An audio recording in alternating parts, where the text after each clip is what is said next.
And there's an explanation of them here for it. I can give you a little bit of time to click on it. It's link 4 at jimstonefreelance.com.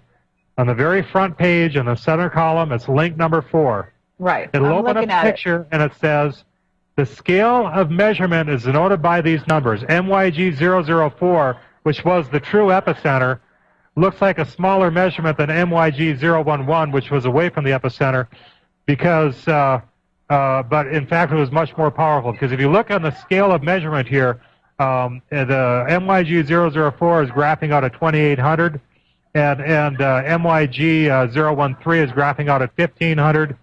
Now, this is something that's really, really important to know. These 4 seismograms were reported to be from the same quake, and that is critical to know. Because when you look at the first 2 seismograms, we have obviously 2 separate seismic events in the same seismogram.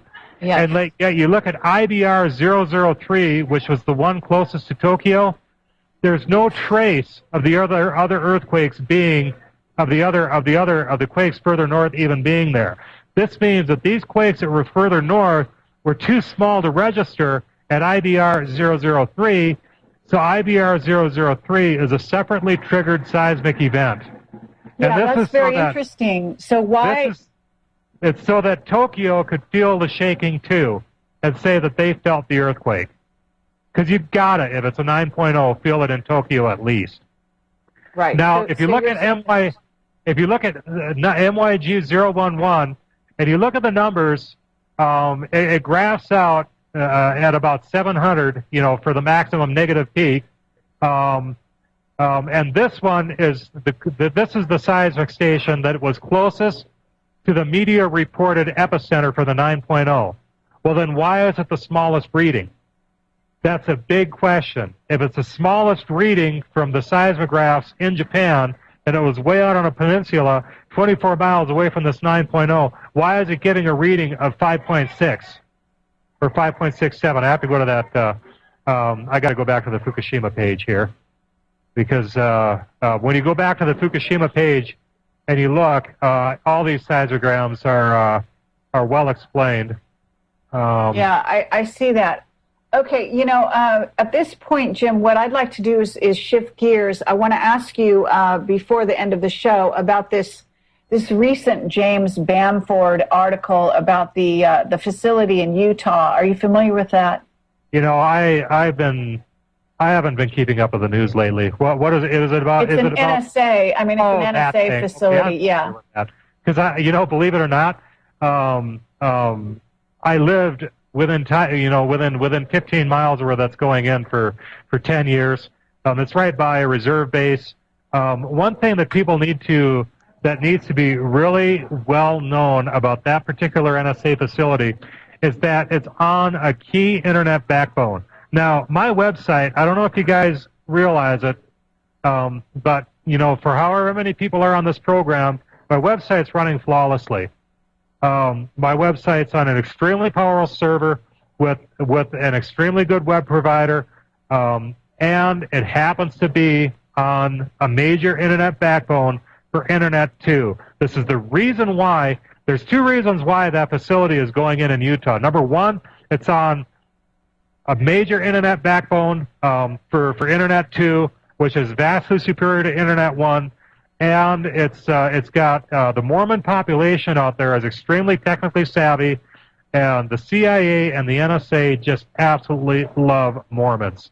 They will hire Mormons left and right, because Mormons, they can be trusted, they can be they're intelligent, they're well educated. It's a double whammy. We've got actually, Pete Peterson would say it's more than that. It's actually a plot. It's horrible. It's a horrible thing. What's going to happen with that facility? That internet backbone that's going through that part of the country is so powerful that it can handle all the traffic, no sweat. And it's really powerful. I was there when they were putting it in. Let me tell you, every house has like 100 fiber optic lines wires going right up to the house, and they only need to tap off of one to give you like infinite speed internet. That's the type of system they put in out there. And we're talking. They put a system in Utah that is just crazy. Well, talking about the grid going down. Huh? Wait, but talking about the grid going down, is there a significance to that? In other words, they're also, I understand, moving the capital underground, north of Denver and into north of Idaho. All of this underground. I mean, in other words, what you're talking about is a double sort of the ramifications of building a facility on what you call the internet backbone. It's not only that, but there are a lot of underground bases in that area. I don't know anything about the underground bases. All I know is that if power goes out elsewhere, Utah is going to stay up. Right. It couldn't be worse. That NSA facility going in where it is, it couldn't be worse. Meaning it couldn't be worse. It couldn't be worse for us as a nation, for the people. Because if they're putting that NSA facility where it is, it's in a useless position for spying on the world. You don't put something that's going to spy on Afghanistan in the middle of Utah. You put something that's going to spy on Americans in the middle of Utah. Interesting statement. Very interesting. It's bad news. It's bad news. I'm totally against that going in. I've worked in these facilities. They're enormous. The one that I worked in was, at the end of a quarter-mile-long tunnel out in the middle of the Pacific. It employed 5,000 people, and it was 70% vacant. With 5,000 people working there, it was 70% vacant. Where we used to, when we didn't have anything to do, we'd go out we'd call it spelunking. Because you can go down all these dark corridors in the facility where no one's been for years, We used to have fun like that, and catwalks that are eating out like aliens, or aliens where they got shot and their acid ate. Some of the catwalks had holes in them like that. It was, it was a real cool place. So you go back in there and find old gas masks and old ordnance and all this old stuff that's been there for. Were you in California? No. This is out in the Pacific, and I'm not going to say where. Oh, so it sounds like It says this was in California. This is the U.S. has these enormous facilities in lots of places, and I'm not going to say it on the air because I don't want. I just got to express 5,000 people worked in this thing, and it was 70% vacant. That's fascinating. Big. Yeah. And everybody had room. It's not like they were cramped.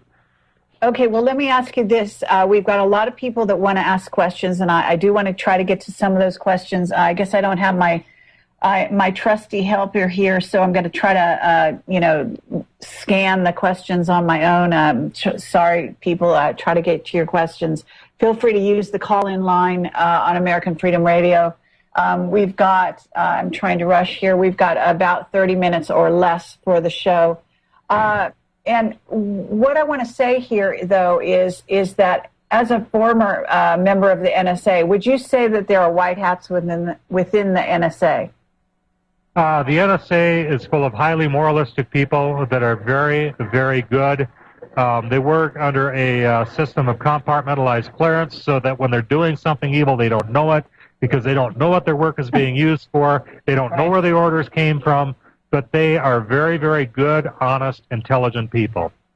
Okay, that's great to hear. It's the exact thing you don't want when they don't know what their work is really being used for, because they work hard at it and they're good at it, and boy, they will get the job done. It's just I can't think of a worse scenario. You got all these honest people who think they're doing a wonderful job. Yeah. That are just who don't know working for the man. They don't know who they're working for. They don't know what their work is being used for. I had if you go, let's see here. I'm not ready to post that. Immediately after this program, I'm going to be putting back up an article on compartmentalized clearances and how these agencies work without even really knowing what their work is being used for. Yeah, very good point. Yes. Yeah, this is you got good people not knowing what they're doing. Okay, but in terms of this, remember I asked you about, you've got this question on there about whether or not American companies are aware of Stuxnet. Do you think that, because we've had sort of some kind of nuclear incidents happening in the New Madrid area, as you may be familiar, I don't know if you're following that. Dutch Sense is reporting on a lot of I need to go off on this is a major topic here. Okay. This is a major topic. If you ever heard anything important, oh gosh. Okay, first of all, the system that's affected by Stuxnet is the Siemens SCADA system, a supervisory control and data acquisition system. It's something where you can sit down and you can program on a computer and then upload what you programmed to your PLC and it'll run it. Okay, that's basically what it is. You can report back to the main office everything that's going on. It's a really, really slick system. After Fukushima, Siemens got out of the nuclear business because they knew what happened. They didn't announce it. They can't announce it. It's political suicide. They knew what happened. But here we have over 70% of America's nuclear facilities running the Siemens SCADA system that Fukushima was running when it got sabotaged and blew up. And it has been proven that this Siemens SCADA, that this Stuxnet virus that infects this system is running rampant in America. It's running rampant in Japan. It's a virus that'll get on your system. You won't even know it's there. In the past, it was spread via flash drives. I wouldn't doubt at all if it was upgraded now to just spread via emails. We have, it's a nightmare. This Stuxnet virus, I would not be surprised if it has infected a lot of the American nuclear facilities, and that is why now we're getting so much erratic behavior. And perhaps these nuclear engineers, I know that my Fukushima report made it at the Department of Nuclear Engineering out of Berkeley in California, Berkeley University. They got onto it, so no doubt they called their peers, and the nuclear industry is probably very well aware of this Stuxnet virus now.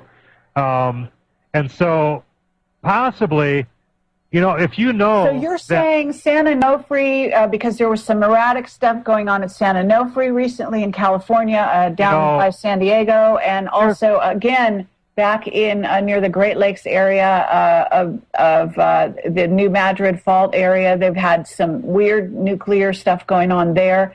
So are you saying that this may actually be being triggered? By this virus, yes. That is exactly what I suspect. That's exactly what I think. I have a segment on in the Fukushima report, either the Fukushima report or the nuclear blackmail report, which we could cover in another program. I don't want to get onto that in this one, where this virus, once it gets onto a computer or onto a controller, it wouldn't be anything at all if that controller had any way to link back to the internet through any of the PCs that it reported back to.